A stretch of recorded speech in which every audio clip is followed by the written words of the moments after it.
This quarantine situation is going to be difficult. It's going to be a war of attrition to a huge degree from a mental standpoint, and we want to be the team that's most well suited to take advantage of that. We've had multiple players test positive the very first day. We've had none since, and we are dealing with those as we go along.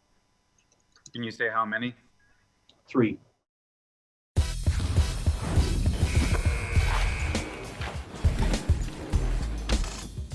Welcome to The Jump. That was Pelicans Executive Vice President David Griffin talking about the Pelicans' positive tests. I'm Rachel Nichols. Today I am joined by New York Times bestseller Brian Windhorst and the 2008 Finals MVP, Mr. Paul Pierce. Coming up, guys, we're going to talk about James Harden. He's lost some weight during this NBA hiatus. Will it make a difference come playoff time? Our new segment, Previously On, is coming later in the show, and we'll be focusing on the Rockets. But first, you heard Griff talking about the Pelicans testing, and our Adrian Wojnarowski reports that the Denver Nuggets have had their practice facility closed since Saturday after they had a round of positive tests for the coronavirus. Sources told Woj that the Nuggets have had at least one more positive test since then.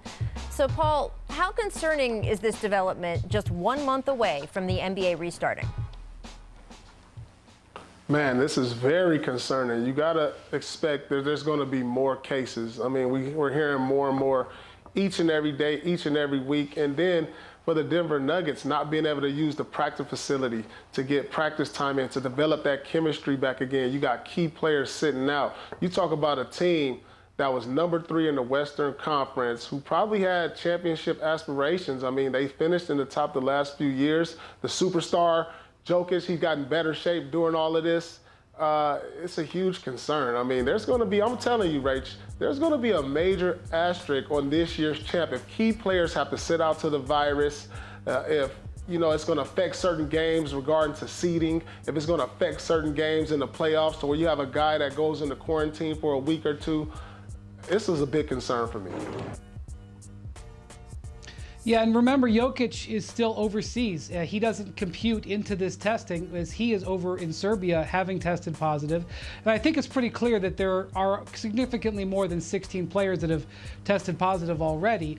And the league hasn't made any comment, Rach, about the coaches or the staff. They announced the test for the players, but if 5% of the players tested and positive, and we now know about other folks who've tested positive, you have to figure that some coaches and staff members are also positive. And, there are a number of guys who fit into a risk profile that may get flagged by the doctors overseeing this, and they could theoretically, according to the rules set by the NBA, be barred. And we haven't heard anything about this yet.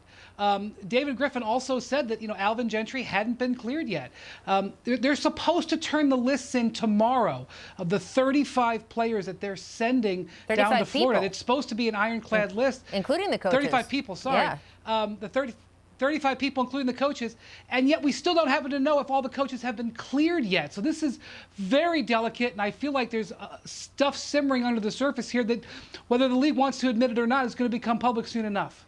Well, look, I am concerned only in that there are more positive cases of this across the country than we ever expected at this point, and that is a huge concern. And it makes sense to me that if you have players and coaches in this environment where all across America, it's like the water is being turned up to boil, they are going to be feeling the heat.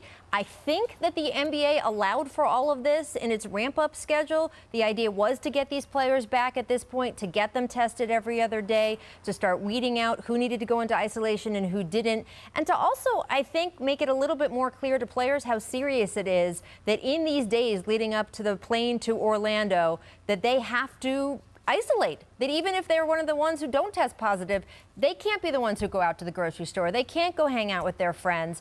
And then the idea is that all of these positive tests, if the players recover at the rate that they expect generally healthy young men to do, they would be healthier going into Orlando. But that is all based, as you say, Brian, on a bunch of different suppositions. And we don't know if those are going to come true, just like we don't know about anything in this country going forward a month or so. I want to read you guys something Adam Silver said just this morning. This was part of the Time 100 series.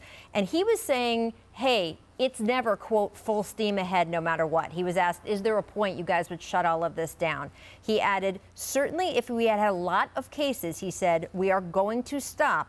He said, "You cannot run from this virus. I am absolutely convinced," though, he added, "that it will be safer on this campus because there aren't many situations in the country," he said, "I'm aware of where there is mass testing of asymptomatic employees." So it seems like from that quote that Adam Silver is saying there is a situation out there that would make us stop.